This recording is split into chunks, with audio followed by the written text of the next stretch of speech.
Welcome back, true believers and spectacular Spidey fans, to another really exciting episode of Spider-Man PS4 101. So with the first piece of the City That Never Sleeps DLC pack being less than 2 weeks away, we are all very excited to see how the story is going to continue within this game's universe, where it's going to feature Black Cat in a very prominent role. And not only have Brian Intar and John Paquette updated the fans about how detailed this DLC is going to be, but they've also provided us more details about the upcoming potential sequel to Marvel's Spider-Man. So basically, the good folks over at Game Informer, who provided us the entirety of April filled with awesome coverage of Spider-Man PS4, have now gathered an awesome exclusive interview with Brian Intar and John Paquette, discussing about the spoilers about Spider-Man PS4, as well as the in-depth details about how Insomniac developed the game overall. And basically, during this video, Brian and John were being interviewed by Ben Hansen from Game Informer, talking about all types of things relating to the game, from story aspects, gameplay moments, and more. And throughout this interview, Brian and John were discussing a lot of interesting details relating to the development of this main game, as well as discussing some possibilities that could lead into the future sequel. And to start off with, the first highlight of this entire interview is where Ben Hansen himself flat out says the possibility of a Marvel gaming universe coming after the success of Spider-Man PS4. And like we know already, there is indeed an Avengers game being made by Crystal Dynamics, Square Enix, and Eidos Montreal, but we do not know for sure whether or not that game is indeed going to connect within the same universe that Spider-Man PS4 has established. And just like Brian has said in previous spoilercasts, is that it was Insomniac and Marvel's goal to pretty much have Spider-Man PS4 be the Iron Man of the Marvel game universe. Basically, what Brian means by this is that through the success of the very first Iron Man movie in 2008 has spawned a plethora of multiple Marvel movies, inevitably creating the Marvel Cinematic Universe, which has made lots of financial success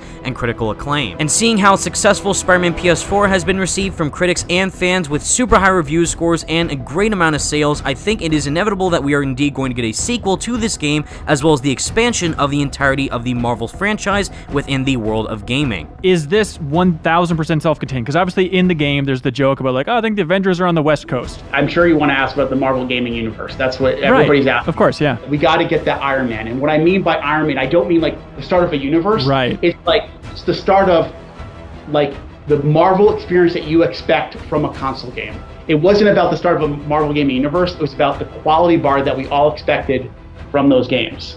So that's, whether that's the future or not, I don't know. That's a question for Bill and Mike and Jay. But for us, it was just about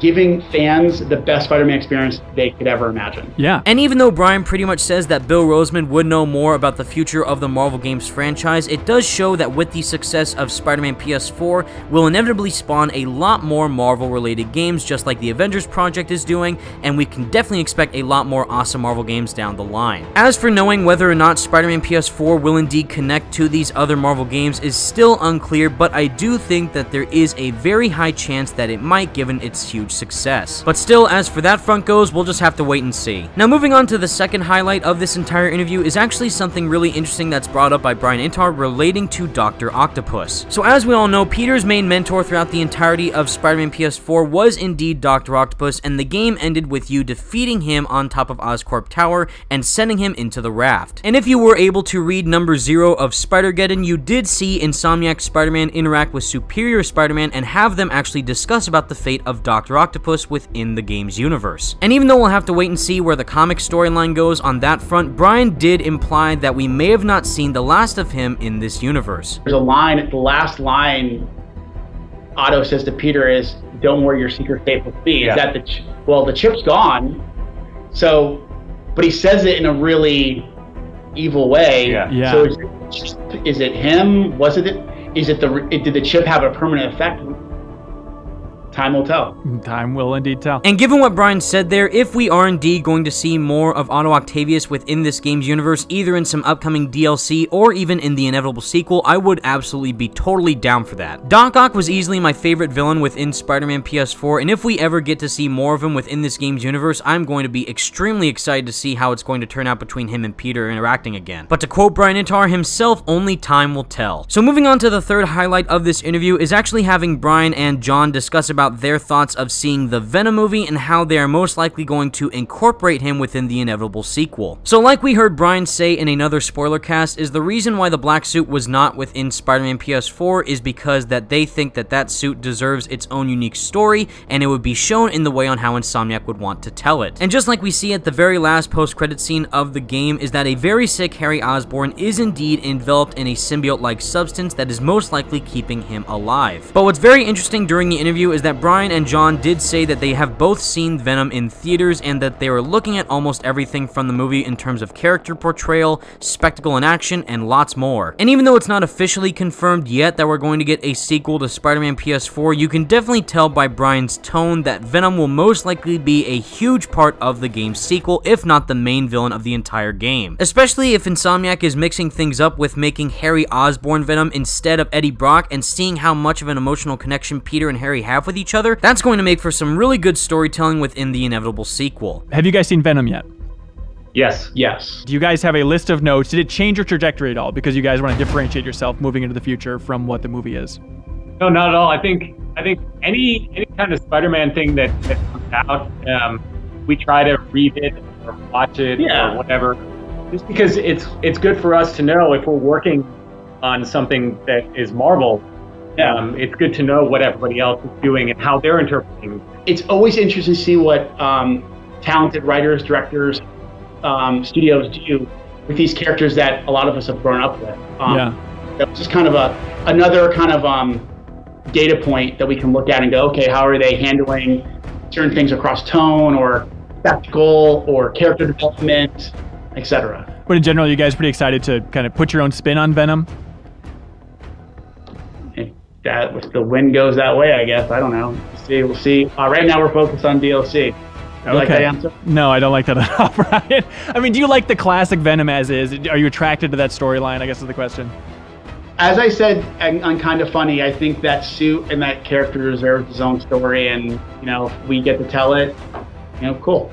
And for me personally, even though I did like the goofy and sometimes serious vibe that the Venom movie had, I do hope that they really showcase a mature and emotional sense of character for this version of Venom within the sequel to Spider-Man PS4. But still, we'll just have to wait and see as to how Insomniac ends up handling his character. Now, the second to last highlight of this interview is of course going back to DLC as well as New Game Plus. Now, straight out the gate, Brian and John flat out said that the New Game Plus feature of Spider-Man PS4 will indeed release really soon, and that the DLC itself of the heist featuring Black Cat is going to be extremely high quality, and it's indeed going to be longer than exactly 4 missions in terms of story content, along with it being filled with lots more side activities, collectibles, and lots more. I can tell you that I didn't get to work on as much of it because I was out doing PR tours and stuff like that, but I came back and played it. I left it when it was very, very early and came when it was close to being done, and I was really, really, really, really pleased with how it turned out. I think it's a very self-contained story that really does a great job with Black Cat. Black Cat's performance is great. We do some twists and turns I don't think people are going to expect with the character. There's a lot of great humor in there. Really, some really fun missions that build upon what we did, and even some missions that I think I was like, oh, I wish we had thought of this for the. And then there's some really fun activities. And of course, there's new suits. So I think that, and there's things we added for photo mode as well. So, and there's some really funny things with photo mode. So I think that I'm really pleased. Like, as someone who's bought DLC before, I can tell you I'm pretty happy with how much content we were able to deliver and at the quality we were. Whether it's enough for somebody, that's a really hard question to answer. Are we talking like under 4 missions? Is there any kind of framing you can give for what people should expect? It's more than 4 missions. More than 4 missions. For the heist. Yeah. Okay. Yeah. Okay. Any sort of time length you can give? I think, like I said, depends on the kind of player you are and how fast you can go through, and whether you do all the different activities that we have in the world. Yeah, there's new side content that we're also putting in there, and so you know, James will probably shoot me if I give too many details, but I would say it's a very high quality story, you know, kind of a main story, and then there's alternate activities that you can do in the world. Cool. And it's all coming out before the end of the year, is that right? Yeah, all three are coming out. So the first one is the heist, and then we have 2 more, and they will all introduce new things. Awesome. And New Game Plus, do you guys have a timeline for that?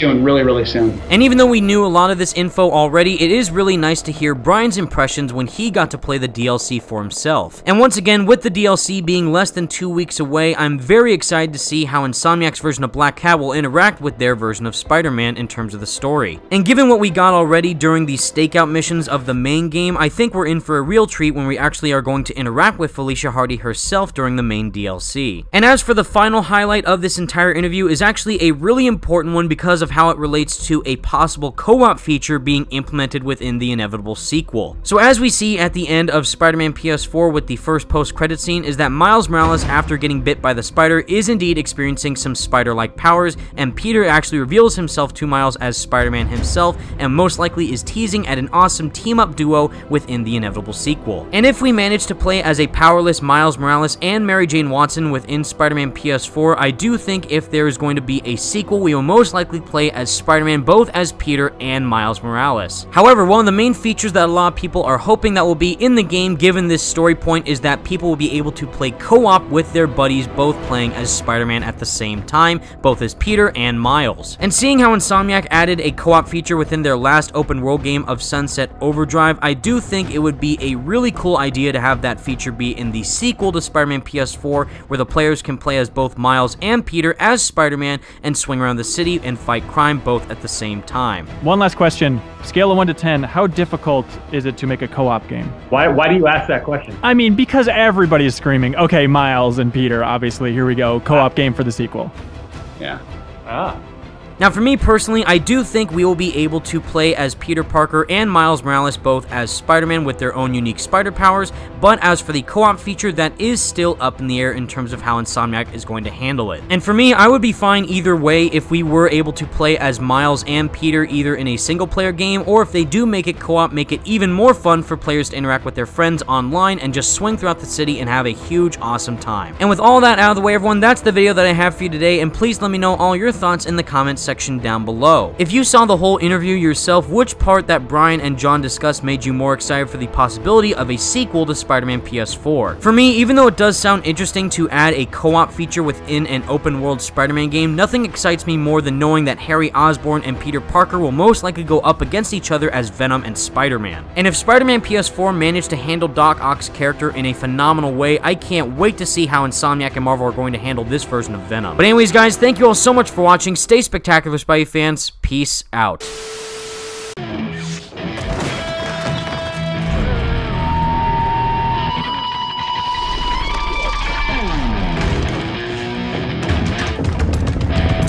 Hey, can you turn your music down, please? Because I'm having a really hard time. Hell no. Hell yes. Thank you.